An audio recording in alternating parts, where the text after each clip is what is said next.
Ready? Welcome, everyone, to the June 25th City Council work session. Welcome to everyone here and at home. So we have a couple things we're going to do before we get to our main agenda item. But first of all, we don't have the city manager in front of us. We have Christy Hammett. And you want to introduce yourself to the public here, Christy? Yes, thank you, Mayor. I'm here tonight on behalf of City Manager John Reese and wanted to start the meeting with providing an update regarding the animal services transition. Kelly Darnell, our interim program manager, and Lieutenant Jen Bills are here tonight to hopefully answer some questions, and I'll go ahead and let them get started. Before you do that, will you just tell the public in case they don't know? Oh, Central Services Director for the City of Eugene. Person. Yeah. Glad you're here. Thank you. We're glad you're here. All right, now. Okay, thank you. So Lieutenant Bills and I are here to give you an update about animal services. I think most of you have heard that we have a new animal services program kicking off essentially this Sunday, so very excited about that. So in 6 days we will have Green Hill, hopefully, if this contract goes forward, doing the public shelter service, which a very experienced organization that we're fortunate to have had step up to do this. We also have 2 animal welfare officers hopefully starting on Sunday, ready to go and get out on the streets. And we're fortunate that there are 2 officers coming to us from LCAS that are currently there, so that's really exciting. And we also have dog licenses for the City of Eugene that will be able to be purchased. So that's also a new service for the City of Eugene. Before it was a county license, and now it'll be City of Eugene dog licenses. So I just wanted to mention a little bit about the core team that's working on this. We are a team that really came together and didn't know each other very well at all. And fortunately, it just so happened that we are all people that care a great deal about animal services and are looking forward to really getting this work done.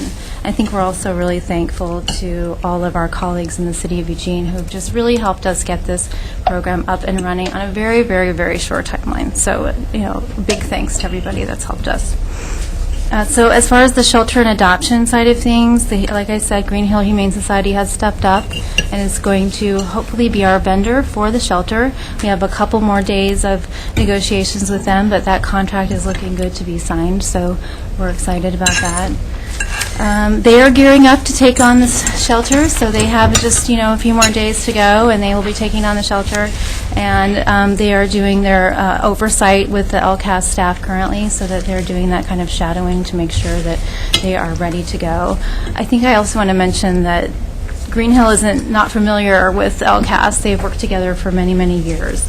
And Carrie, their executive director, was actually on the advisory committee for LCAS. So these are 2 organizations that know each other very well, but they really need that time this week to shadow each other and make sure that Green Hill is really ready to go on Sunday morning. So it's a lot to do. I mean, it really is. I think that everyone is surprised at the number of details that are involved in making this transition happen, but we really want to make sure it happens very smoothly. So I think I should mention that Green Hill's approach to this is really to start simply with the shelter. There's certainly lots of changes that could happen in the coming months, but they just really want to build on the good work that LCAS has already established and start very simply to begin with. They, as a City of Eugene vendor, they have been asked a number of things to do, and one of those things is to keep a high live release rate, which is really important for our community. They've been asked to have a high live release rate that's above 90%. Is everyone familiar with what a high live release rate is? Okay, so currently their live release rate is about 93% overall, and their live release rate for dogs is 99%. So a 93% rate overall is something that they need to shoot for, above 90%. Let's see, what else did I have? What was LCAS's? I don't know what LCAS's was. Do you? Does anybody else know? The LCAS live release rate was right around 90%. I think it was 94 and 92 or something, so probably just about 93. And it's really gone up, in recent years. Mm-hmm. So they've done an excellent job. They have done an excellent job. I think Green Hill also really knows that this is a different population. Green Hill's been able to get a little more friendlier dogs and maybe easier dogs at times. And this is a different population, and many of these dogs are a little bit more challenging, but they do recognize that. So it's not like they're not aware of these differences. What what else do I have here? They do have to also provide regular reports to us. They need to tell us how many dogs came in, what happened with these dogs, how many were transferred to other shelters, how many were adopted, and so that's going to be a really important piece. And definitely the euthanasia piece will be very important as well. I think we've all, gotten emails about euthanasia and this community, and it's a really tough issue, and everybody kind of comes to a different place on that subject. I think even for me in my own life, when I've had a pet that's gotten older, and when exactly is that point of suffering, and when exactly should they be euthanized, and I think it's going to be a challenge as we move forward a little bit with this project, and it's a tough discussion to have with the public, and we'll have to keep having it, and but Green Hill and Alcas are two organizations that have worked very well together, and they both have struggled with this in many ways together, so we'll keep having that conversation. Let's see, they have about 12 staff. They're going to be there as they start the new facility. They're going to have possibly 3 LCAS staff come over, so we'll see if that happens. They do expect to have full oversight by their veterinarian, Gail Schroeder, who's a great veterinarian, and she will be overseeing the medical practices there. They also have a really great animal care committee, which is made up of local veterinarians and staff, and they will also be providing oversight of all the medical practices going on at the shelter. I also want to mention that our spay and neuter clinic that's been operating there for many years will continue, so I think a lot of folks were wondering if that clinic was going to continue on, and it definitely is. And I think that's about it for shelter and adoption. Certainly if there are questions after, feel free. George, I just, before I call on you, George, I just wanted to just reemphasize this for the public, because I know it is such a big concern that, and I've heard you say this, is that Green Hill's going to operate 2 programs, and That's they're right. very separate from each other. One is their regular program, and one is what we're contracting with them to do, and they're very separate. And the one that we're contracting for them to do will have its own protocols that they are That's right. agreeing to. So I think that's important for the public to know.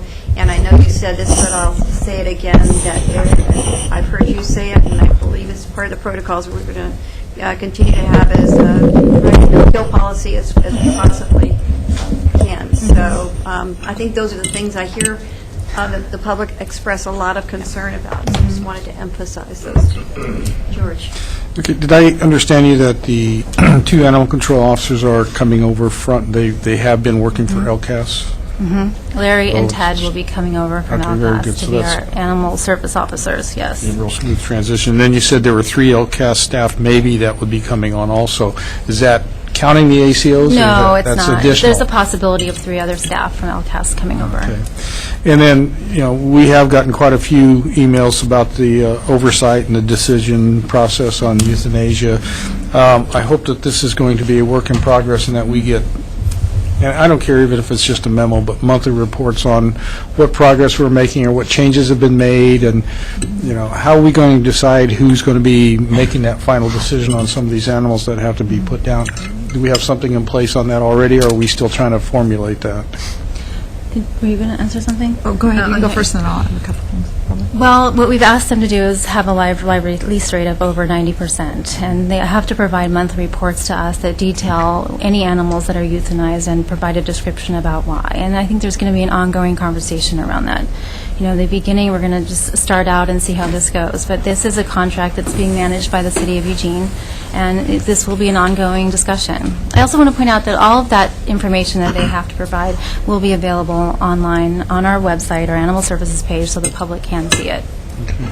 And then Can I just add a couple more things, Counselor? One of the things that is really important with this contract is strong oversight, and so we have city staff prepared to really monitor all of the activity that's happening at the shelter and making sure that the protocols are being followed. And one of the other things that we just discussed here a little bit ago is, the idea of some sort of an advisory board. And one of the things that we're really trying to do is get the program up and running. It's been quite a challenge, and Kelly and Jen and a small core team have really been working hard to get staff hired. And one of the things that wasn't mentioned is that the staff that we're hiring have a combined 30 years experience in animal services delivery, and so they're going to be a really big asset to starting up the program. So one of the things that we've done is tried to put a couple of things in place to help the community be able to provide feedback. One of them is the website, and then the channel of using the police commission as needed. But we're going to continue to review sort of what's needed long term. Oversight and advisory groups are excellent resources that are available, but one of the things that's really critical to making them be successful is being really clear about what the role and the purpose of them, what that purpose would be. And so what we're trying to do is get the program up, kind of get our legs underneath us a little bit, and then decide what is it that we need to meet the goals of that ongoing. And so a lot of different things are happening, but that's sort of where we are. Well, and with all due respect to the, as you said, the police commission is going to be kind of the oversight for now, or is that going to be the CRB? Do you want to speak to that? Sure, and oversight probably is not the right term for it. The police commission, of course, works on the policies and procedures of the police department and evaluates how we're doing our business, and is also a forum where the public can come and discuss issues of concern related to the police department. The animal services program is now going to be underneath the police department, and certainly there are concerns about that. But the police commission will have the ability to hear the public input about how we're doing, both on the enforcement end, the licensing piece, as well as the shelter piece, and offer, next steps or advisement about what to do. It's going to be for the time being, it's going to be a different model than what the county currently has, where they have a commission or a body specifically dedicated to looking at the policies and practices of LCAS. Under that same note, the enforcement officers who are being hired will be police employees. Therefore, they'll also be subject to the police auditor, as will service complaints and policy complaints that come up. So we're going to utilize, for the meantime, existing programs as we move forward. We have, that get us to July 1st, get us to December 31st plan, and then get us to the next fiscal year plan as we move through this project. Okay. And as I was going to say, with all due respect to all the work that the police commission does and the CRB and everything, I personally would like to see the oversight be done by people with experience in the animal world, so to speak, people that know all the ins and outs and know all the problems that you can face. Having worked with the rescue group, there's a different type of personality involved when you're talking about the care of animals, and I would like to see more of that type of a personality involved in this oversight, if that's lack of a better word, once we get the program up and running and down the road 6 months, a year from now, whatever. Thank you. Andrew? Well, actually, Jennifer Bills spoke to my questions regarding, I never know what to call you, Captain, Chief.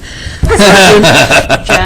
Yeah. So, because I, being on the police commission, I don't quite have the angst that George does about it, but I'm not probably as involved in the animal arena as George is. George has done a lot of work around rescuing animals.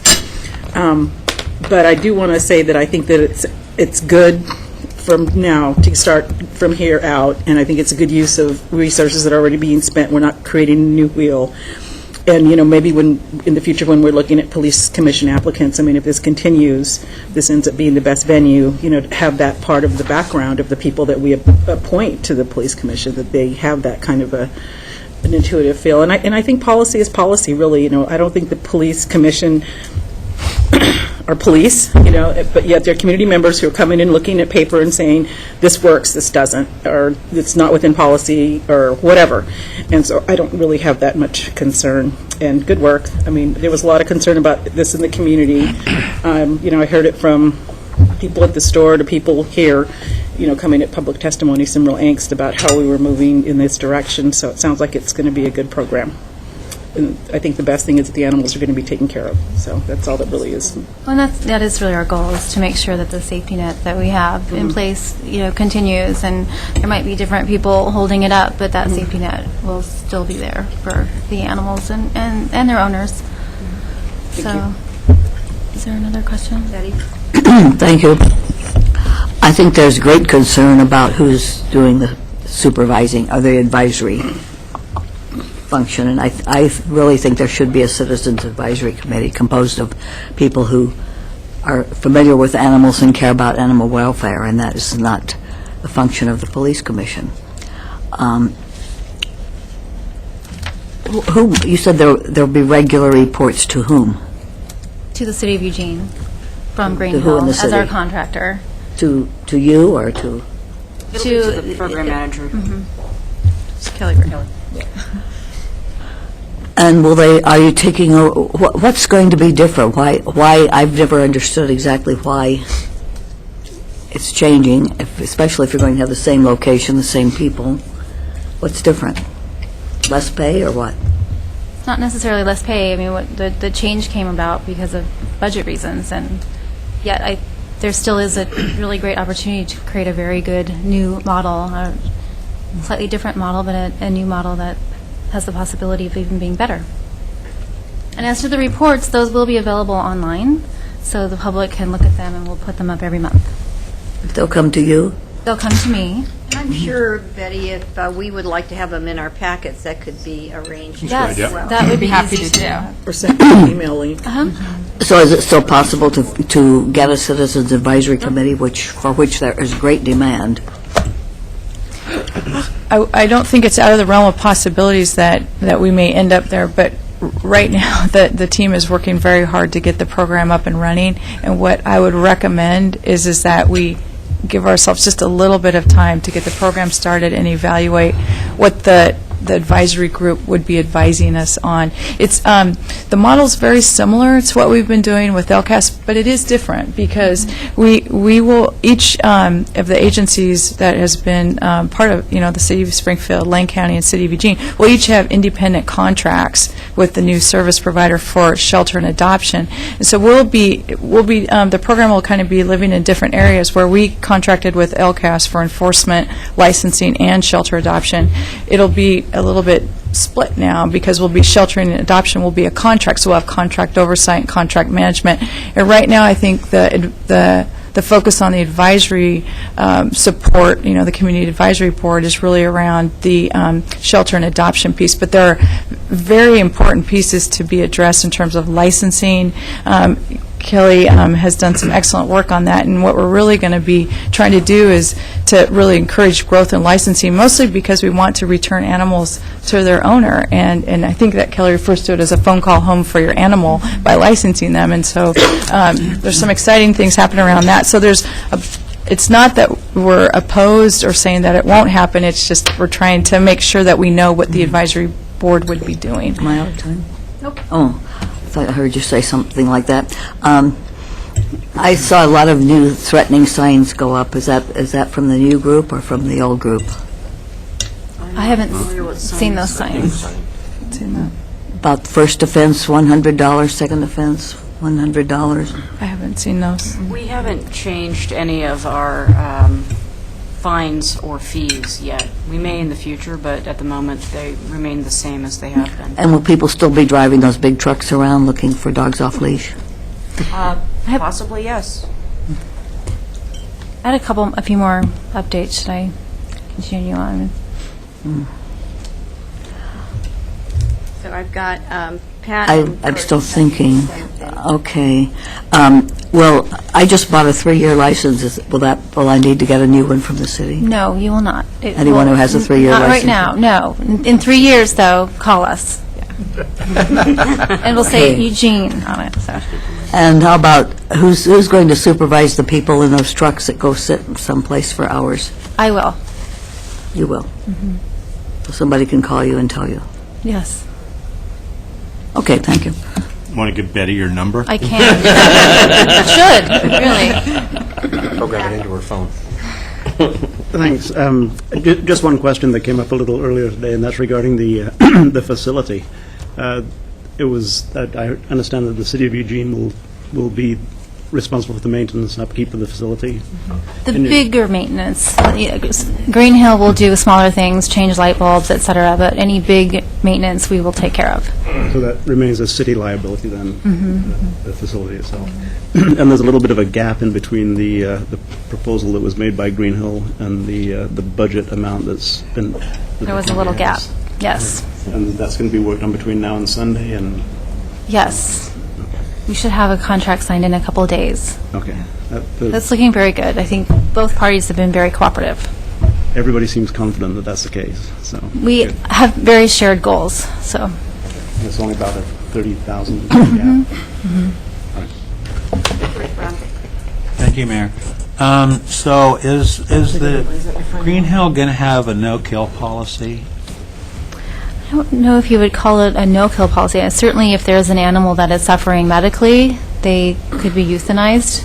And they do have a method called the SAFER method that they use to decide animals, to see how their behavior is. They put the dog food down and use the rubber hand to move the dog food, and, there's varying degrees of points based on how the dog responds to that. So they do have really good methods in place for determining how a dog's behavior is and how safe they will be in our community, around children and around people, et cetera. So there certainly could be dogs that are euthanized for medical reasons, and there certainly could be dogs that are euthanized for behavior reasons. If they become a danger to our society, and then it may be the best thing for them to be euthanized. It's a tough decision. I think no one likes it, but it is definitely Well, yeah, nobody does. But we've been getting a lot of emails criticizing Green Hill in no uncertain terms for unnecessary euthanasia of animals that, in the opinion of the senders, would not have been put down at LCAS. So, I think it's very important that there is a committee that looks at this and decides who, I understand that they do have to be put down sometimes, but sometimes they were younger dogs that could have been, according to the people that sent us the emails, could have been worked with and saved. And I'm just concerned that about the group, the committee, or the small committee, or whoever's going to make these decisions, because there's tremendous community concern about that. And I'm just not so sure that. Initially, it's probably okay to have the police commission be the final kind of oversight body, but I think in long term that I don't like that idea. I kind of share George and Betty's concerns that I think it should be a citizen committee somehow, as yet unformed. Councilor Brown, can I mention, we talked a little bit, our contract will have very strict protocols in terms of euthanasia and the policy around euthanasia and our goals for live release rate. We will monitor those extremely closely, because just like all of the folks that are writing in with their concerns, we share the concern and we have the same goals that they do.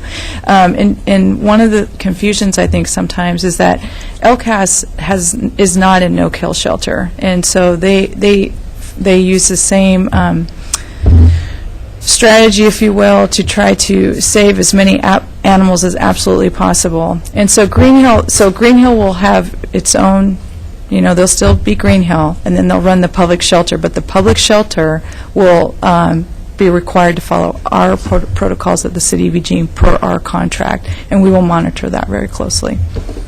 All right. So I guess this won't happen until Sunday, right? It's the first day of Sunday is the first day. July 1st. So, and all the animals from LCAS will be moved over then? They're going to stay where they are, and Green Hill will come in.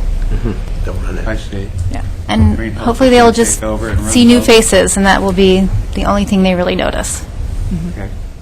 All right. Well, the reason I mention this is because of all the community concern, and I will admit that I'm not real familiar with LCAS or Green Hill, and I'm not in a position to contrast their services. But in my hometown, I had occasion to study the practices at the Humane Society and the City Pound, and I will tell you, it was like night and day. The Humane Society had a no-kill policy. They were very well funded by donations. They did naturally have to put an animal down occasionally, but even the old ones that nobody wanted to adopt, they kept them until they lived out their natural life. The other one, the City Pound, it was like doggy Auschwitz. The vet walked through every day and made immediate decisions of, and they put down, and I know this for a fact, because I wanted to adopt one of those dogs and went back the next day. Oh, we already put that one down for the most bogus reason. and I checked into it, and it was common, it was policy. So there's a big community concern. Interestingly enough, Green Hill is the Humane They are the Humane Yeah. Society. Yeah, but there's every agency is different. There's really good city pounds too. What- what's There your are home- really Had good. one like So in, I just want to wrap this up my because we have the hometown. rest of What is your hometown?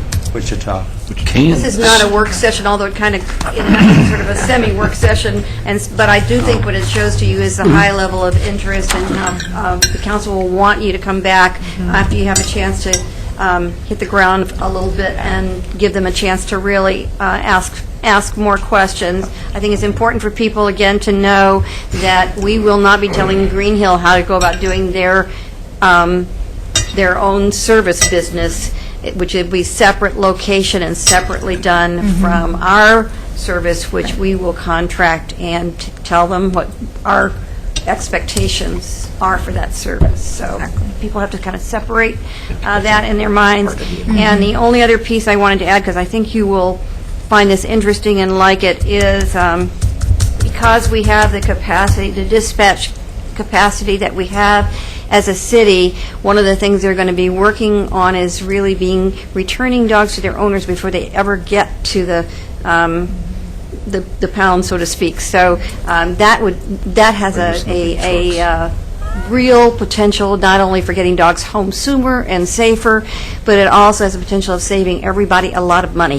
So and for both of those reasons, it makes really good sense. It's good for the owner, it's good for the dog, and it's good for us to be able to provide those services. So, and that's a capacity that they haven't in the past had, because they don't have that, and we have that already here to be able to utilize it. So just something for you to know. And I know for a fact, had a meeting this afternoon, there will be proposals coming for an advisory committee, and you will all be asked to consider whether you want to support that, and there will be time for that to be fleshed out, or to have life or not to. So, but I can guarantee you it's coming. So just thank you all very much, and we'll move on to the next item. Thank you, Mayor. Thank you.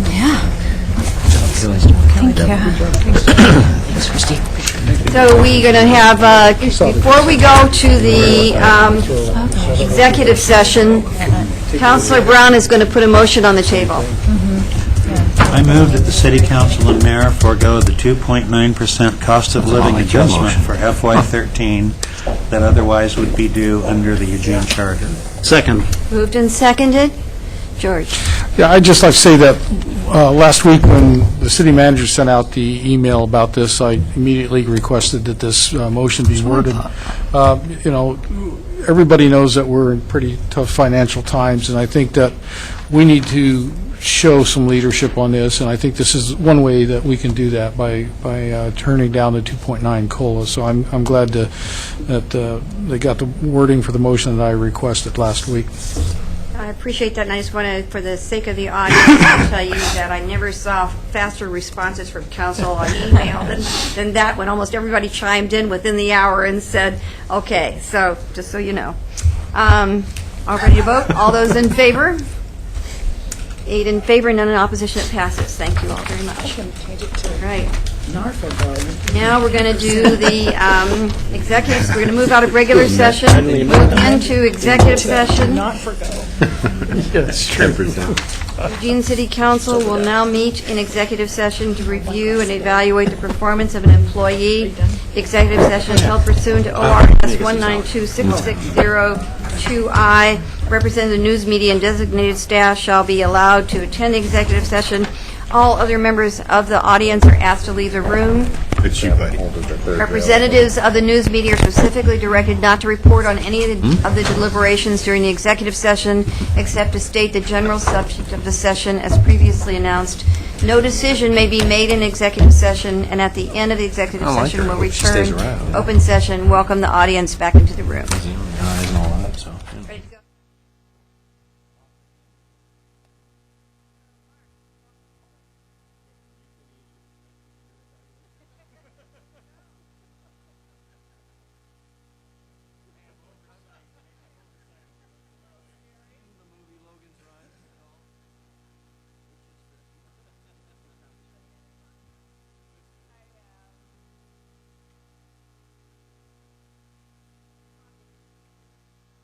Say them out loud. I think Mark works well with the police department, the Civilian Review Board of Council and community partners. He audits investigations effectively and advocates successfully for service improvement. And I really, that is one of the core to me of what he's supposed to do, is to help work with the department to improve services. So, and if we see in an investigation process that something could be made better, then that's the notion is to try to help make that better. So I appreciate the work he's done on search and seizure and canine use and vehicle pursuit in response to unusual behavior. I think the newsletter has been a quantum step forward. I read it every time, and I appreciate your strong support for improved community and police department relations, and I also appreciate the research to do to bring us new information. Ask us if we had any recommendations for improvement, and my recommendations are that if there's anything we need to do to improve our ordinance, you let us know what you think about that. That if you can, to book at least a meeting with each neighborhood association each year, and that you might even consider a one town hall type forum where people can come and just talk and ask questions, and we can invite people to come to that. Other comments from me were that we had in the evaluation, citizens asking about your commitment to the city's taser policy, and you just have to, that's just one comment that someone made. And I just have to say, I appreciate the regular meetings I have with you, and I'm very satisfied with your performance and your sense of duty and your responsiveness. So thank you very, very much. And I'm just going to go around the table. Pat, are you ready? Yeah. Well, I covered it fairly well in my observations, my written observations. But everybody, but the two of us wrote excellent. What part of excellent don't you understand? I really, I've had a chance to watch you a little bit more closely this last year. When I evaluated you last time, I didn't know you very well at all, and had a chance to hear people's observations of you, independent people's observations, and not just by and large, but absolutely, people have a great appreciation for the way you do your job. Not always, they don't always agree with you, or, I mean, your job by its nature doesn't satisfy everybody's concerns at all times, nor should it. That's your judicious nature really stands out, and I just want to congratulate you on pleasing the city council and pleasing the people that you work for. But as an aside, I want to congratulate the HR department on a really, really good instrument, a good instrument that you put forward for us to provide the evaluation. Thank you. Betty? Where they got to work now, they should be doing good work. I don't have anything else to say. I said I'd like more explanation of why and how decisions are made. And as I said last time, I still feel handicapped because I don't know about the people. Actually, the auditor works for the citizens, I think. And we don't know how the people who've made complaints feel. And I don't know whether there's a way to get that. But I've said that every time. I'd like to know the reactions of the people who are supposed to be served by this function. And I think that's all I have to say. Mike? Thank you, Mayor. As everyone in the room knows, for the purposes of those who are watching us, the council officers have the privilege to work in a very direct supervisory way with the auditor. And so the council president and vice president meet regularly with the auditor and deal with regular supervisory type things. I had the opportunity as council vice president a few years back to spend the first 6 months as vice president working with the previous auditor and the last 6 months working with Mark, and then my time as council president working with Mark as well in a very close way. And I must say, I watched him set up his office, I watched him do the work, and he has done nothing since but continue to improve on that excellence that he set up in the first place. The difference between Mark has done an excellent job in fulfilling the charter and doing the work that we all hoped might be able to come from that office. I've been exceptionally pleased. Some of the other ways that not everyone knows about I think he's gone about the work of quietly providing excellence in ways that are unseen. As a member of the Police Commission, Andrea, one of the things we get to hear about is how police officers relate to one another and some policy things that affect how they do their job day to day.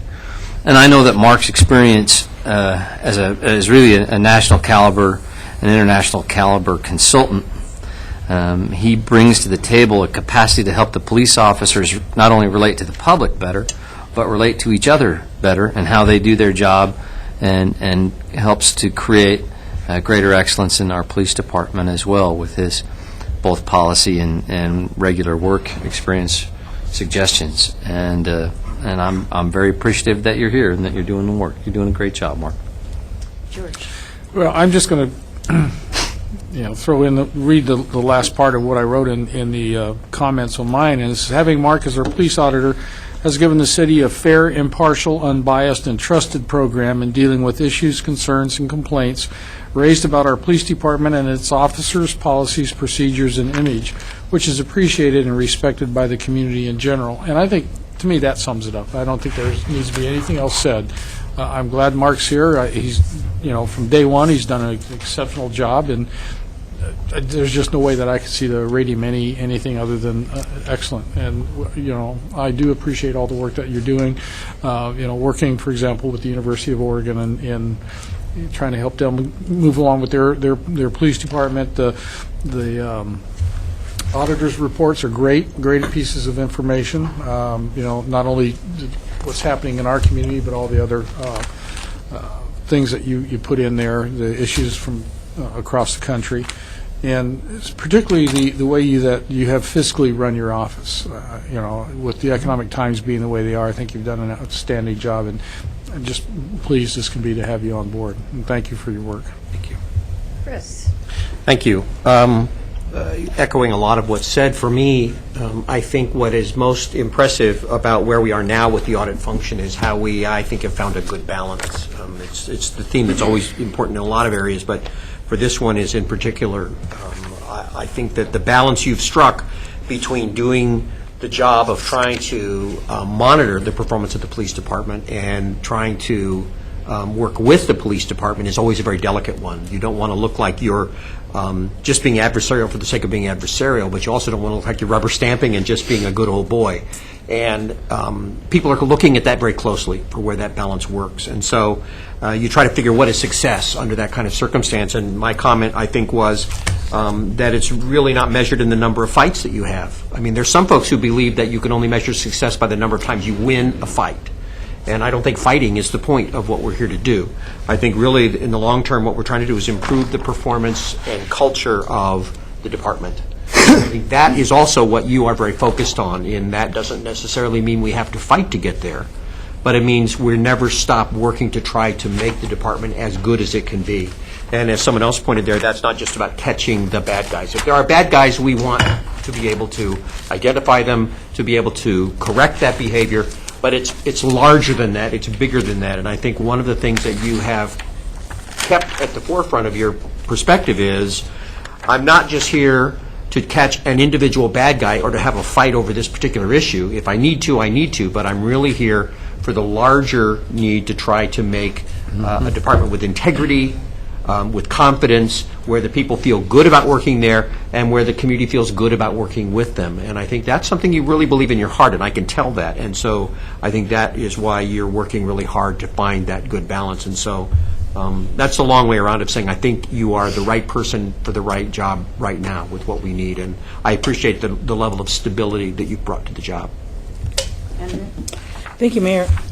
So I just want to start my comments by saying that I called Mark and talked to him, and I think that as counselors, this is one of our employees. I think we have access to him just like we do the city manager. So if anybody has any questions or comments or concerns about the work that he's doing, I believe he has an open door policy with us, and that we can call him anytime we need to and say, hey, what's up with this? So I support all of what was said from the CRBs, who work closely with him much more than we do.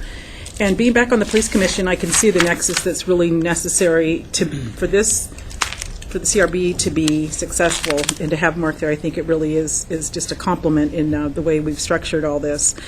The only thing that I want to highlight that everybody else hasn't said, and I don't know if when he spoke to other people or not, but one of the comments he made to me was on how he chooses what cases to send to the CRB.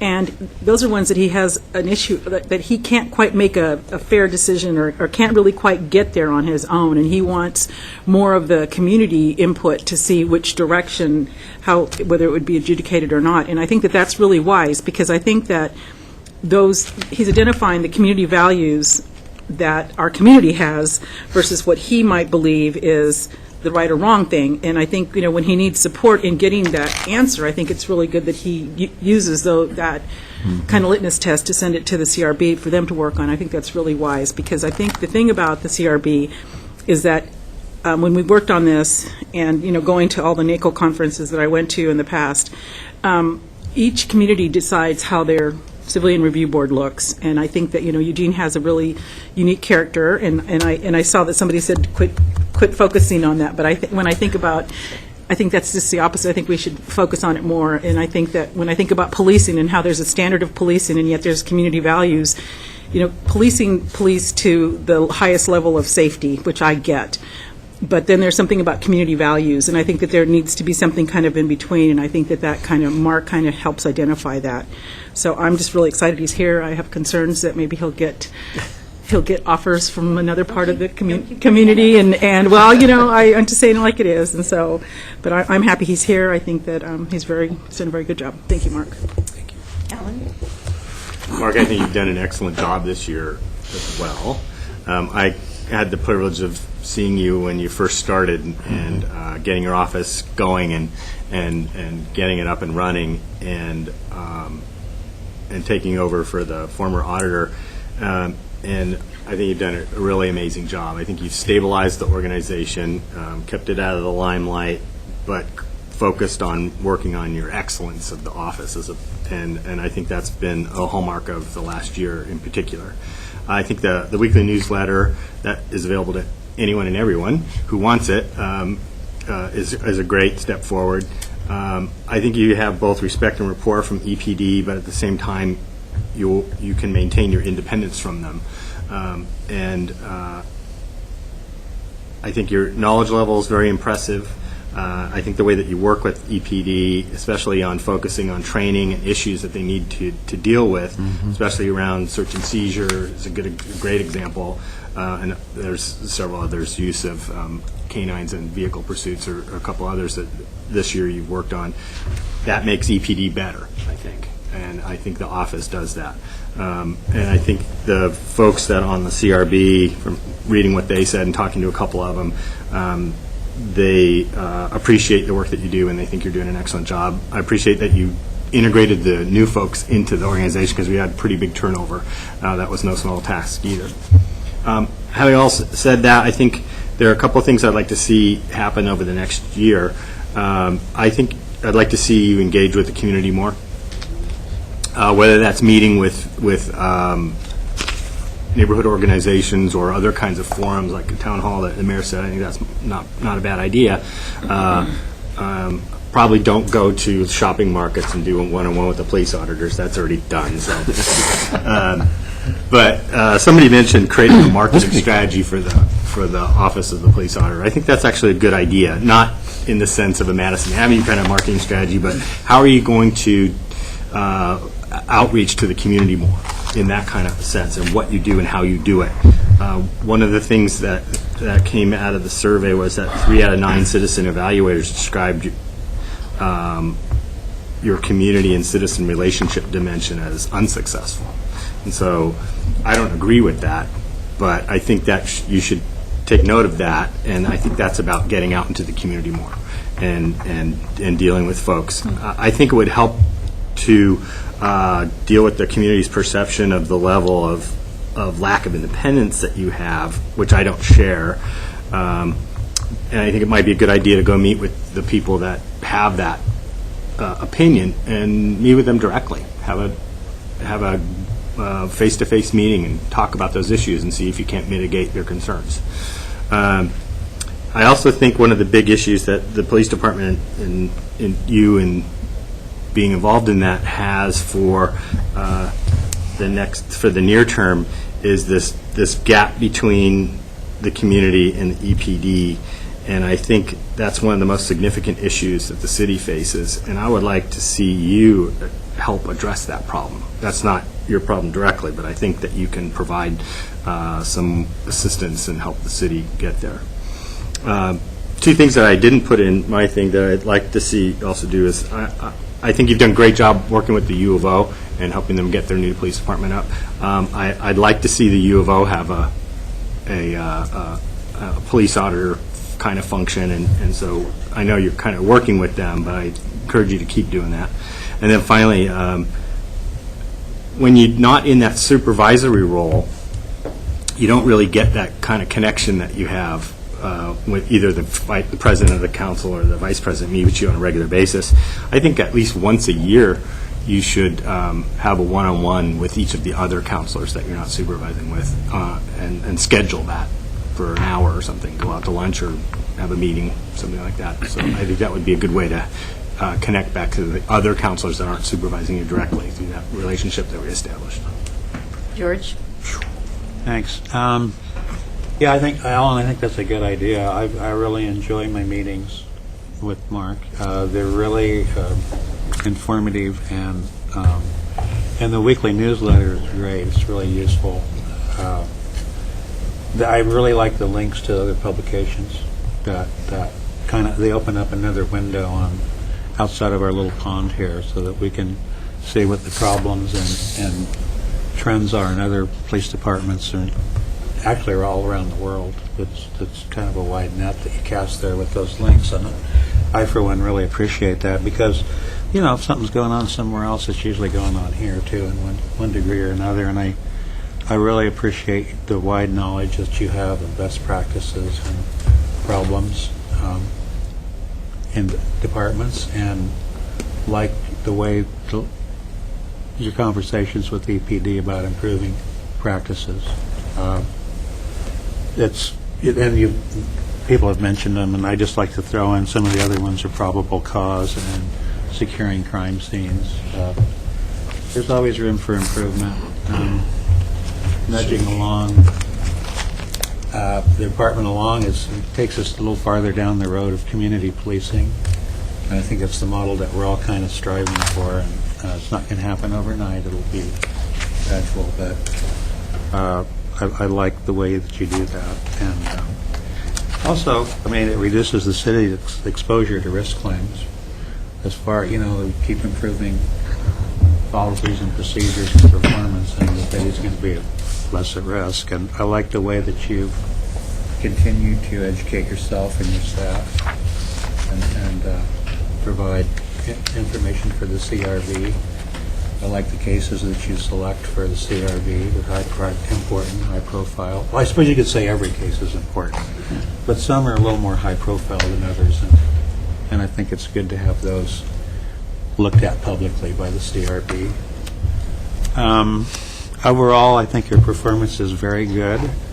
I don't really have a lot of suggestions, but I do agree with Betty and perhaps some others. I just wish there was a way to encourage some of the complaint. I know you've tried to do this, but to get the complainants to respond to, for lack of a better term, customer satisfaction surveys. You know, it's like, wow, did they help me? Was it useful? Did it make sense? And I know that some people, once they've done it, or maybe you've had to tell them, well, I can't, this really doesn't fall under my purview. But I think there's maybe some type of more public outreach is, but I'm not sure with the proper venue, because I think there's still a lot of confusion around town with what the proper role of the auditor is. And I don't know exactly how to reach people, but Just keep telling them. I guess so, and perhaps the idea of a public forum, and see if enough people to show up to make it worthwhile. Maybe just try a few new things. I don't really know, but. Andrew, do you have something else you wanted to add? Yeah, I just kind of want to respond, since it seems to be a theme here. And I just kind of feel like I just want to speak as somebody who worked on this, use my political capital to get this program up and running. I'm not as concerned about not having feedback from people who are complainants. To me, this is our commitment as a council to provide a service to the community, to make sure that there's transparency with the complainants, and to kind of help monitor trends with the police department. So I just don't see that spinning our wheels in the mud, trying to get people to give us feedback. I mean, either you're going to be happy with the police department or you're not. And I've done, before my time on council, I actually did a lot of advocacy. And there's really, and if you're not happy with the police department, you really don't want to talk anymore about the police department. You're done with the experience. You're done with that conversation. You want to move on, move out of our community or do whatever. Not to say that I don't encourage you to continue to do what you're doing, but I would hate to see you or the CRB and the office put a lot of effort into trying to, validate the work that you're doing. I believe that this project is, or this part of our service, is our commitment as a council to provide that for the community and that transparency that's needed with policing and policies. So just building on that, and this is more an HR kind of comment. I'm wondering, HR Council, I'm wondering if we get a little bit more of what we want in terms of participation and evaluation. If you looked at who we're hearing from and see if it's covering who we want to hear from. I mean, we have a list, and you get, 9 or so to participate, but who are they and what part of the spectrum do they come from, and are we hearing from who we want to? And you may want to think about, it just occurred to me, you may want to think about asking people the year ahead of time. And just saying, we're asking you, here's the role, here's the job, we're asking you to just we'll be back to you in a year to ask for your input. So they're kind of got their eyes on what's going on all year long before we ask them to participate in the evaluation. Did you understand what I said? What I'm saying is, first of all, if we had 40 people we asked and 9 agreed to participate and they weren't a broad spectrum, then we might be missing who we want to hear from. So, In the evaluation. In the evaluation. As a community Secondly, panel. I was saying, if you decide who you want to hear from in some way and you get them to agree to do it, if you asked them way out ahead of time, they'd be paying attention and expecting they're going to give you feedback. In 1 year's notice. In 1 year's time. and besides that, it gives you, this is just for you to consider, it gives you the opportunity to say, just to remind you, here's what the job really is. And as you're a citizen out here, maybe you can watch and see how you think it's going, and you can give us some feedback in a year or something like that. Chris? We used to wrestle with this question in a previous life when I was in marketing research, and where what does what you gather represent? Information is always powerful. It is always extremely good to get information, and so whatever system you have for getting that is always a good one. But you have to say, what does this information that I'm getting represent? And if, for example, the only person you were getting information from, or the only people were people who were involved in the process, complainants, one of the challenges, what does that information represent? It represents the people who either won or lost. And it's like the cards in the restaurant. If I know what I'm going to get from those cards. I'm not going to get average people. I'm going to get people who either had a great experience or people who had a poor experience. So it doesn't represent my customer base. It just represents those people who had a great experience or a poor one. If you use as the source of your feedback just the people who have been through the process, if I won, I was happy with the process, and if I lost, I was unhappy with the process. That's not for every single person, but it's certainly going to be the trend. So I like the notion of reaching out to some larger group in order to try to get feedback, because that way you're creating a body that's more representative of the community and not just folks who are happy or unhappy with what happened to them. That doesn't mean there isn't value in having people who have been through the process provide you feedback. Certainly acceptable thing to do, just like I will read those cards that are filled out in the restaurant, but I will take them for what they are, and I will fit them into the context of what they represent. They won't be everything I believe about my customers, but they are still useful information. So I think having some sort of a customer feedback system where people can evaluate their experience probably is not a bad idea, as long as you take it for what it is. But I think we're talking about some sort of a larger outreach effort that can really give us information that says, how is this function working in our larger community, which for me would actually be also helpful information. And maybe that is just an outreach program. It's kind of like what Alan's talking about with marketing. It's not really marketing. It really is outreach. How can we make our outreach do a number of additional tasks, not only finding out feedback from the community, but increasing their knowledge and awareness. You can accomplish a number of things with that kind of an effort. So I believe that information will be very valuable, and use the outreach for two-way communication, so we do have that input. If somebody wants to talk about their experience, absolutely, we should listen to it, but have it framed in that context. George, did you have your hand up?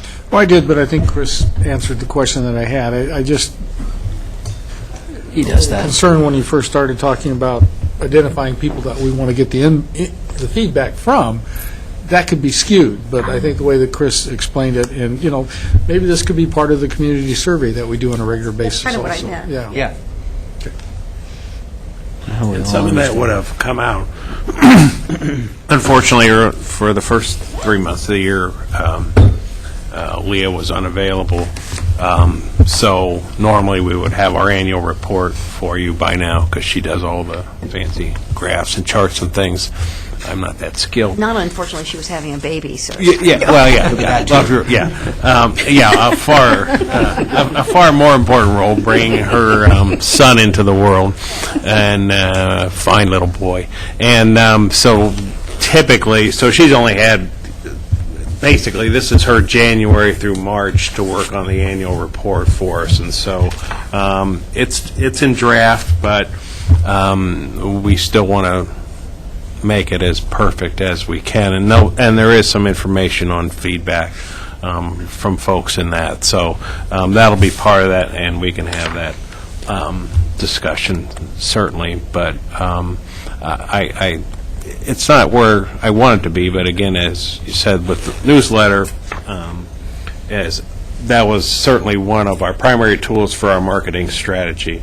Now that the city, you can actually subscribe to services, so hopefully people go on the website and subscribe to the services and the information that they want to receive that we push to them instead of them trying to search for it.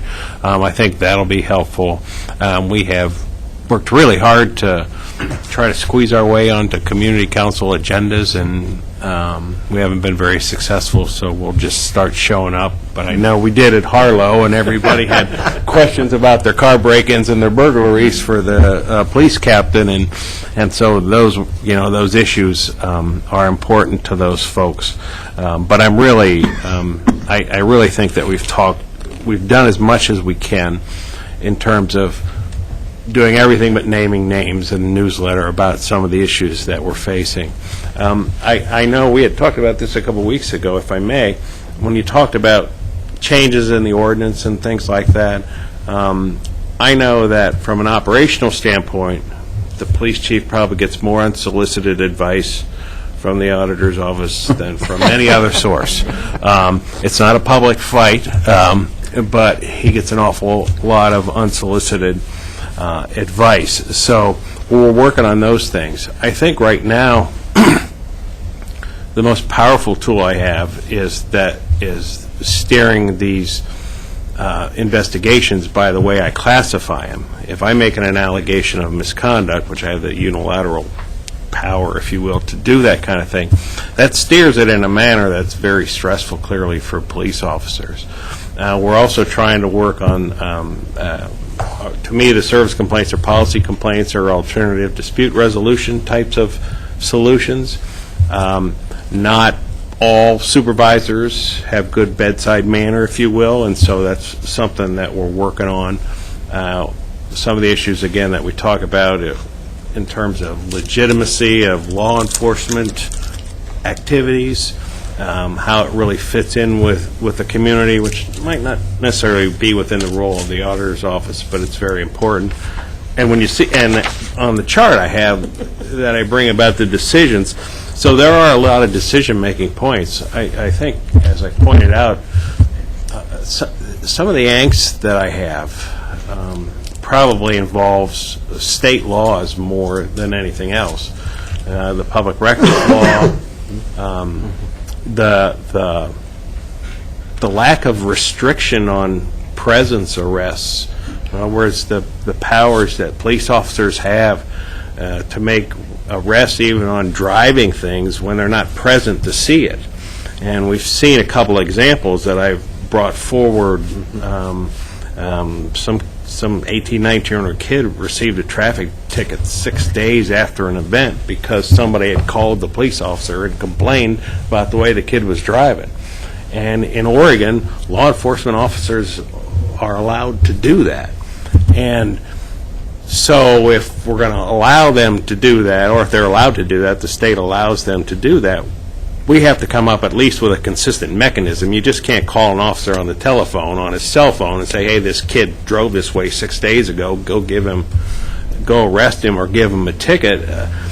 It just doesn't pass the smell test for me. I'm sorry. I don't like to say that in public, but so that kind of thing troubles me, and I hope that it's not abused, but at least we should have a system in place where if someone calls you 6 days later and complains that some kid was hot riding down your street and almost hit somebody, all well and good, but let's have a process that's more consistent about that.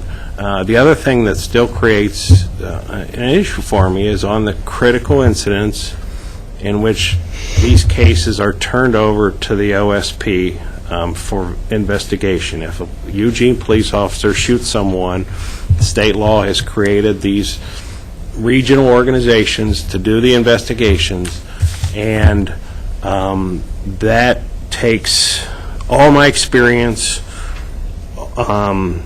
and out of the equation, and they completely control the speed, flow, and direction of that investigation. And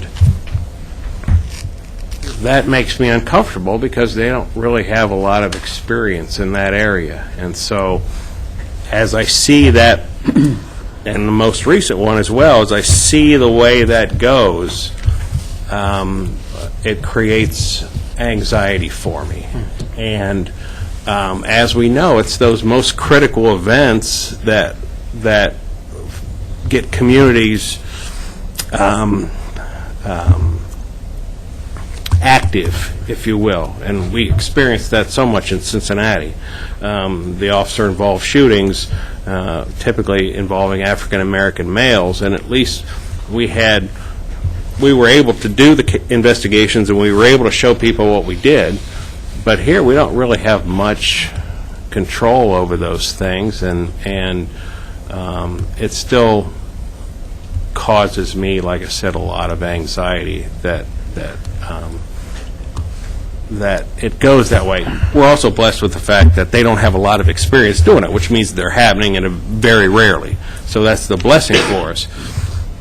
But at the same time, I just have a lot of discomfort about that. So those are the things in terms of where I have the most discomfort. But I do have a tremendous amount of authority, if you will, when I do classify cases and send it in a direction that might make it uncomfortable. And so then trying to explain that program to our new folks who are doing the animal issues, now they have a police auditor who's sort of got an eye on them. And so those are the things that I think that are probably what are on my plate right now in terms of trying to figure out a way to deal with them. Anything else you want to, go ahead. Question on the OSP investigations. So if you were going to craft a process that, from where you sit, how would you recraft it so that it worked better for Eugene and the police auditor's office?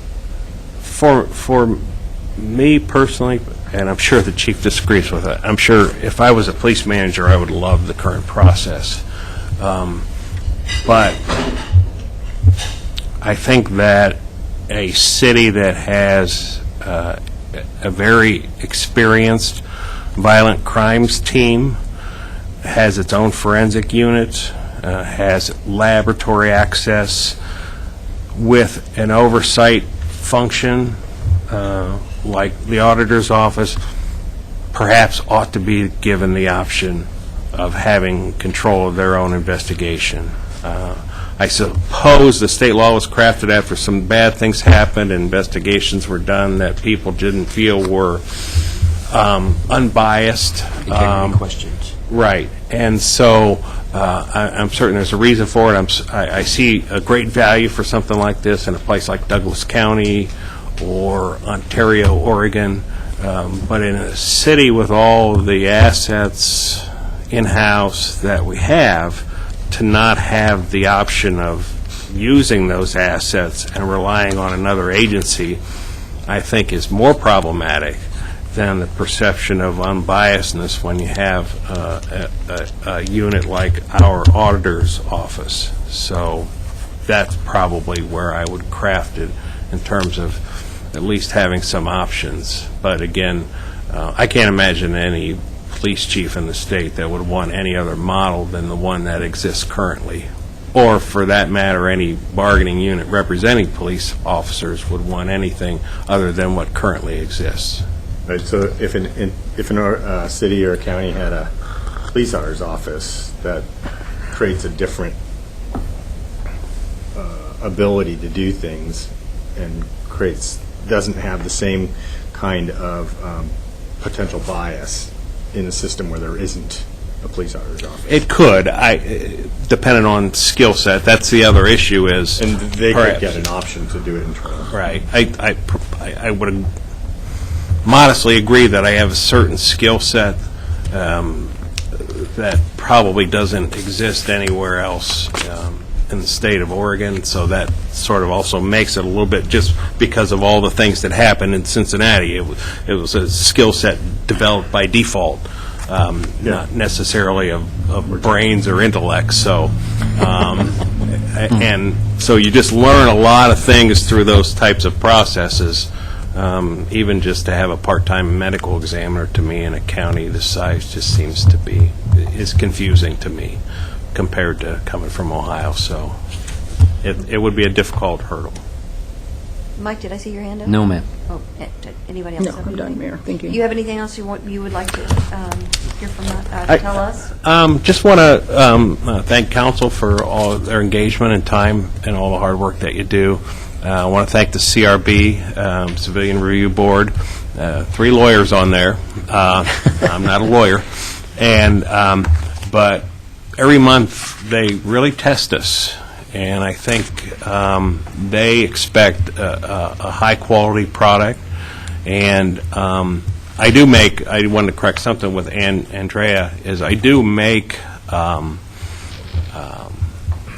adjudication decisions, but then I present to them ones where, again, I had some, sort of on the fence, and we actually had a 3-2 vote a month or two ago, which I think was about the first time in a long time that that's happened. So they're very engaged. They do their homework and work very hard for no pay and Grateful for them. for making very difficult decisions every month. So, and then of course HR for all their hard work for one person is. I'm thankful for that. So Denise, what do you want the compensation piece? Did you want to? Yeah, if you're ready to talk about that a little bit. And I did bring an extra copy. It looks like most of you have your notebooks. Does anyone not have a compensation section? The last tab that was in your notebook is the compensation, and what I pulled out for you was Mark's currently at the 5th step in a 6-step compensation ladder. And I wanted to show you the comparison between the 5th step and the 6th step. We've paralleled his compensation structure to what we use for a lot of our non-representatives at the City of Eugene, although he works for you directly. So to give you that information, you have, and I presented you with 3 different potential options for motions, granting him his step increase and possibly withholding cost of living increase, which would parallel what we did this year because of the budget process. You could grant him step increase. You could grant him a cost of living increase, which would be at your discretion, and we could give you some information regarding that. Third option, not granting him a step increase at all. So it's your discussion regarding compensation and what you decide to do in terms of compensating him for the next year. Andrea. So Denise, can you help us, help me as far as the other managers that are at Mark's level of employment in the city, can you help refresh our memories as to what the option, what they offered to take? So, like John and Sarah and Glenn and Alana. Yeah, the positions are very different. John's under a contract language. Right, that's different. And so he's under a totally different one. The other managers in the organization, people earn their merit, any non-represented employees up to the executives.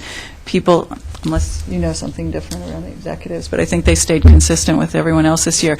If they were eligible for their merit increase, folks received their merit increase, and then the cost of living increase was held for all non-represented So everybody got a employees this merit, but year. nobody got a So COLA. merit is equal to step. Correct. Okay, thank One you. step. Unless they were topped out? Yeah, if they're topped out at step 6, then they didn't get anything this year. Alan? The last page of our packets, does this include the COLA or not include the COLA? There was no COLA. This does not include the COLA. Okay, so that would be an additional 2.9%. Actually, the 2.9% is from a different scale. It's up to you. You guys have some discretion around that from non-representatives within the organization. I touched bases with budget this afternoon, finance, and we said, could you give us a ballpark? They would be looking at the CPI of 2% if we had gone that way this year, but there wasn't any calculation done because of the budget process. Other comments, proposal, motion? Yes, Chris? I'm comfortable with a standard step increase because that seems to be consistent with what the other executives have received. I'm also comfortable with not acting on a COLA because that is also consistent. And so I think for your relationship with the rest of the city structure, you being in a similar alignment, I think is important, at least to me.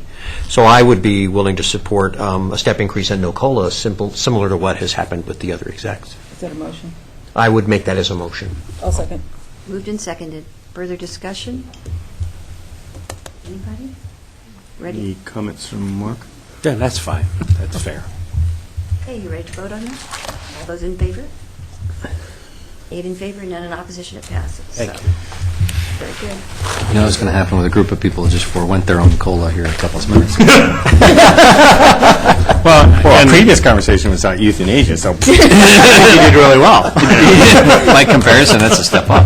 Only a little euthanized. And just one wrap-up, I just want to make, we hold these officers to a very high standard, and it's more difficult to see it on a day-to-day basis because of the way the Oregon Public Records Law is structured, and I don't want to go on that tangent again. But we do hold them to a very high standard, and so I just want to give you and the community and everyone reassurance that we'll continue to do that. And I'm very proud of the standard that we've set in line with what the community has, and so we're going to continue to work on some of the other issues, operationally otherwise, that I'm passionate about. Thank you very much. So I before you leave, Mark, I just want to pick up on what you just said, because I think it's such an important issue for the public. And I think when you talk about public records, they may not know exactly what you're talking about. And what you're talking about is when you've actually found that an officer has done something that isn't okay, that there are consequences, but those consequences are protected by and cannot be revealed to the public, and it isn't. That's just part of the way we do business in the state of Oregon. So I just think it's very important for people to recognize that, because I think sometimes they think nothing happens, or they think somehow we're holding these things secret from them. And so I think it's really important for them to understand that is the way the law requires us to behave in this state. And if they want that changed, it has to come through that way. Even the union doesn't know what happened with supervisors. They'll complain to me that, well, nothing ever happens to supervisors. Well, you don't know that. And so it makes it a more challenging job compared to the state that I came from. I just think that's an important piece for us to have in mind, and for us to be able to talk to the public. It's a state tradition. Yeah. Thank you so much. We appreciate it. Thank you. Thank you. Yep. Thank I'll you, be happy Denise. to recycle them into your State notebooks.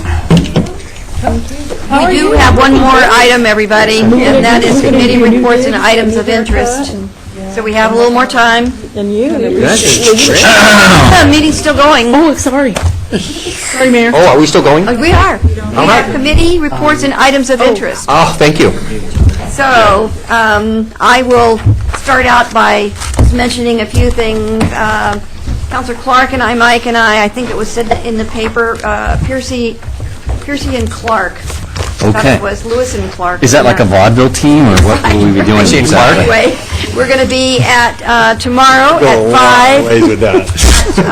Market of Choice on Green Acre Road. And we invite Delta. anybody who would like to come and talk to us about any issues they have concern about. I wanted to make mention of that I've met the incoming new president of the University of Oregon, Mr. Gottfredson, and look forward to getting to know him better. And I just want to do even though it was wet, we had a good time, and at the Olympic track and field trials, and I want to just give a thumbs up to Vin Lanana and Greg Irwin for the actually fabulous job that they've done with this Olympic track and field trials, and also to thank all of our staff that I know have been put in many, many hours in supporting this event. So thank you all very, very much. I think it's a great thing. And make mention of the Let's Move program we had at the pool last week, really trying to a free day at the pool, so that it was actually a warmer day, and one of our efforts to create opportunities for exercise and good health. And that's all I've got on my list for today. How about you, George? I'll pass. Okay. Alan? We had a Sustainability Commission meeting. We're also having our retreat on the 28th, which is Saturday from 9 to 3. Also did the Olympic trials. Exceptionally well-run event, and the degree that the local folks are involved in that, which they are a lot of them. They deserve hats off, because so far it's just been sterlingly well done. And it's a very cool event. If people can go down and go to the festival area, that's free. You just have to go through metal detector to get there, but that's pretty easy. And then They'll take your umbrella. and they'll take your umbrella, right? But you know, you check it. You can come back and get it. No, not really. You don't get it. If you go on the northeast entrance, there's an umbrella check. Yeah, but if it's black, they don't know which one Yeah, it is. yeah, we have Right, that so not really. experiences. I was afraid when he said medical detector. No, Detector, that's for your right? heart. That's bad hits. Thank you, Mayor. That was his job. I had the Police Commission meeting on the 14th of June, and it was a good conversation. I think there's some challenges, with the budget as far as the police go, and as the police department goes, because the staff person of the Police Commission, her hours have been cut, so we're only going to have her 500 hours a year, which is like three-quarters time, I think. How many hours? 500 a year. No, that would be about a quarter. 2080 2080 is 2080 a is a full-timer. year. Yeah, that's about 20. 0.25, yeah. Okay. So anyway, the chief mentioned that several times, and there was kind of a little bit of resistance from the Police Commission, because they've been, utilizing Carter to the utmost degree, and so the conversation was kind of hard about, having to ratchet back and expectations of staff, and I had to let them know that as a counselor, I only have access to a staff person for 2 hours. Otherwise, I have to come to you all and ask that this is important to me, and could we please have staff work on it more? And I think was eye-opening for them. I went to the Whitaker community meeting, and the only reason I wanted to bring this up was because they're a victim of their own success in the Whitaker. We have the Enterprise Zone there, and it's become a destination neighborhood for all the businesses along the mayor's neighborhood. And the complaints at the neighborhood were that there's parking and people coming and going all times of the night, and there really isn't a good plan for that. So I've contacted Denny to start, maybe next time we go to looking at the Enterprise Zone, for areas like that are bringing business into the neighborhood, I think parking needs to be a part of the conversation, and how that impacts the neighborhood, so kind of around the community living part of, or community viability, however you want to put it. But they're very happy that, their neighborhood is is becoming what it is, and I think it's only set to grow even more in that direction. So I just wanted to share with that. And of course, the potty issue came up once again. I think I'm going to have to put potties on my headstone when I pass away. And then the Coltrane issue that I think Alan is going to have a mention, going to have a motion? Sounds like a jazz musician. No, not yet. Not yet, okay. Well, they're really wanting to support whatever language we can come up with as far as having to say in how and if Coltrane's are going to be coming through our neighborhood. Chris? 3 quick ones. First one is, if you want to see pictures of the drowned rats, Mike posted some Facebook pictures of... None of you, you look great. Of those of us who got very wet on Friday. Literally drowned rats. Yeah, pretty wet day, but it was good. And the reason I bring that up is because the very next day, on Saturday, I went on a bike ride through Ward 8 with Sue Walling to look at how the different bike accommodations were. It was kind of a good news, bad news ride, in that all the good things that have been done and then all the things that still yet to be done. I had about an hour of nice weather, and then on the way back, I got deluged again. So I got to be wet. Very clean, though. Then the third one is LCOG is having its its June meeting tomorrow, and it will be George Kleppel's last meeting. He's retiring July 1st, and Brenda Wilson will start on July 1. So that'll be kind of George's farewell as an actual LCOG meeting, and then the very next day, Friday, is where his actual going away party is from 4 to 6:30 at LCC. And if you want to come by and watch him, I don't know if it'll be quite a roast, but I think they're bringing some folks from his past, so it may be just this much of a roast. Might be fun. That's this Friday. This Friday, Yeah. at LCC, starting at 4 o'clock. And then Brenda will start on July 1, and we're all looking forward to that. It'll be very exciting. Time's the roast. George? What Well, time's the I roast start? guess I'm going to have to go back quite a ways because we haven't been able to do this for a while, but back on Wednesday, May 30th, the mayor and I had our one-on-one at Albertsons, had about 5 or 6 people stop by and talk to us about various topics. We also had Very slow, and then it picked up, and we ended up having a fair amount of people. well, that and the University of Oregon journalism students decided to show up, and they were cast, one of their assignments was to go watch a meeting, so they showed up at that and took some notes. And they actually had some questions also for us, so that was kind of interesting. And then on Tuesday, June 5th, I attended the Eugene Police Department promotion ceremony. There's a list of them here, lieutenants, captains, lieutenants, and sergeants. We have one person that was promoted to lieutenant that's a native Eugenian and started in 1990 with the reserve program, and he's now a lieutenant. So that just kind of goes to show you what kind of a caliber of person we have, people we have working for our department. Let's see. Tuesday, June 12th, I attended the Travel Lane County Annual Awards Dinner at the Ford Alumni Center. There's different businesses and organizations throughout the entire Lane County community that Travel Lane County recognizes for one reason or the other. Unfortunately, they didn't pass out any programs, so I didn't have anything to write notes on. It's part of the cost savings that they're doing, so we didn't have programs. But congratulations to all those winners. And then, let's see, what else? Where is it? Thursday. No, tomorrow. Tomorrow afternoon at 3 o'clock, they're having the grand opening of the Willa Kinsey Crossing. Yes, that's right. And at 4 o'clock, they're going to try to see if they can open up some of the apartments so they can actually do a tour. And on my way into town this morning, I actually saw somebody moving into the top floor of the third phase of the project. It's going to be very cool. So it's Housing, you might want. yeah, affordable housing. Yes, that's right. And then I attended an LTD EMX steering committee on June 5th. Part of the discussion was an update on the West Eugene EMX. And one of the things that was presented was Jim Hanks talked about his own survey on the 6th and 7th Street issues. And if anybody's been around for a while, Jim Hanks used to be the city traffic engineer for many years, and he's now in private consultant. So he did a little presentation.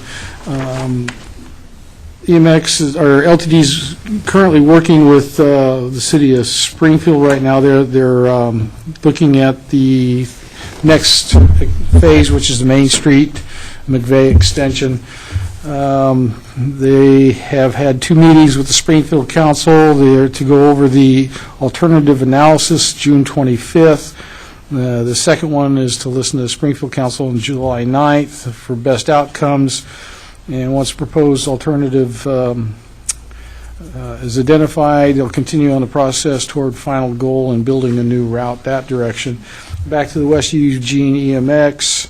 The environmental analysis is under final review by FTA. The final should come out within the next few weeks, which will start the 45-day public input period.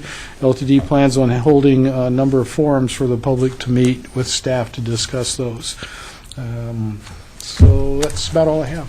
George, thank you. Mike? Thank you, Mayor. I appreciate the mayor mentioning. Do you want to do that one before I go? No, I just, Do it. one last thing, I'm sorry. A number of months ago, we had a young man in the Harlan neighborhood area that was working on his Eagle Scout badge, or Eagle Scout, rather, and his project was to build an ADA ramp at the Willackenzie Grange. And on June 10th, he was actually, honored for the work that he did and got his Eagle Scout designation. Thank you. And after the open house ceremonies at the Willackenzie Crossing, the Willackenzie Grange is having an ice cream social to show off all the work that's been going on and the new paint job and the new ADA ramp. So That's great. congratulations to Mr. Blake Schumacher, That's great. one of our Ward 4 kids. Thank you. That's great. Thank you, George. Appreciated the mayor mentioning the Olympic trials. That was a lot of fun to do, but it was also a real... I had a difficult time imagining how we'd improve on 08, and they did. The staff portion of that really impressed me, the coordination and the amount of work that went into showcasing our community that well. It was really impressive. That's a lot of hard work, and a lot of people deserve a pat on the back for that.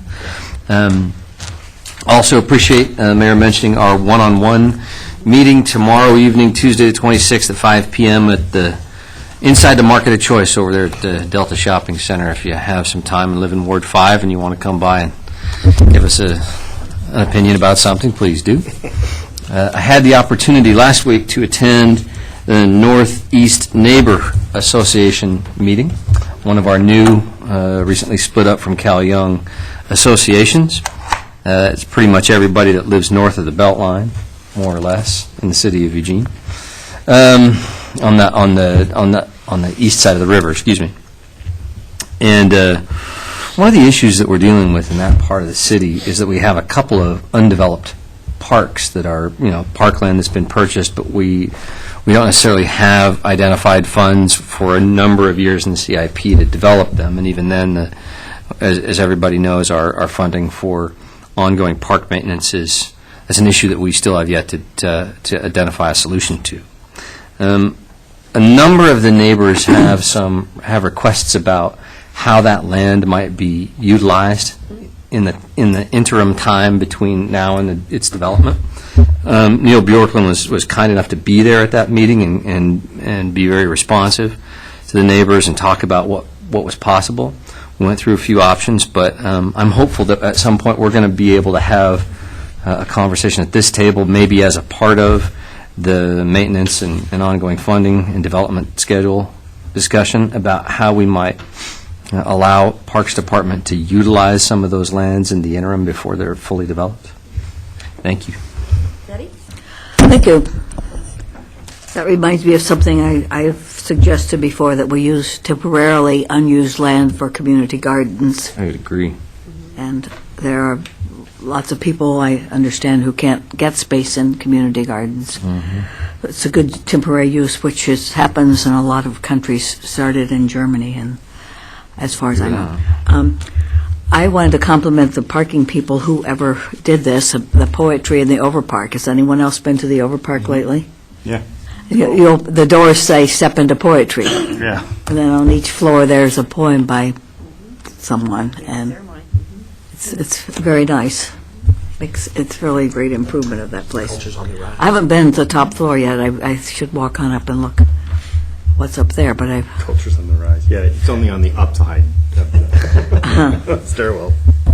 I had a question about a vacant house. Do we have any regulations about houses that are vacant year after year and aren't maintained? This happened at the Olympic event at Oakway, the pre-Olympic event. So it's I something... can get an answer for you. Okay. I know one little part of it, because that came up in my ward. There is a vegetation management program that we have, so that if the yard isn't maintained, and if the grass, for instance, gets higher than 10 inches, you can call the vegetation I know management about the program, grass, and then but- they can. You're talking about the house. The house, Just empty. which she says someone bought speculating on hoping to sell it someday maybe, but has done nothing with it for year after year after year. It's there falling apart. And now I know about the grass. I've heard about that a lot. And then the same person, no, it's a different person. I passed this letter on to the public service officer, but about the laws about cars being parked for so many, I think it's only 48 hours? 72. 72, okay. But that people just move them then to another block and then move them back and back and forth and back and forth, and I don't know if there's anything that can be done about that or not, but Is that the note that you sent this week? I sent it to... Yeah. I I think sent that it. they're looking into that. Okay, thanks. And I've had several people, well, you all got them, letters asking us to put the corporate personhood on the ballot in November, and I'd like to know how that could be done, if it could be done, how it can be done, what it would cost. I think you'd have to put out a petition for a work session, and then you'd have to, if you want to move it forward. You think so? Would that be, Alan didn't have to do that. Well, For clean air. You're sending something to the, but this is for sending something to the voters. Yeah, okay, sorry, I'm just kidding, really.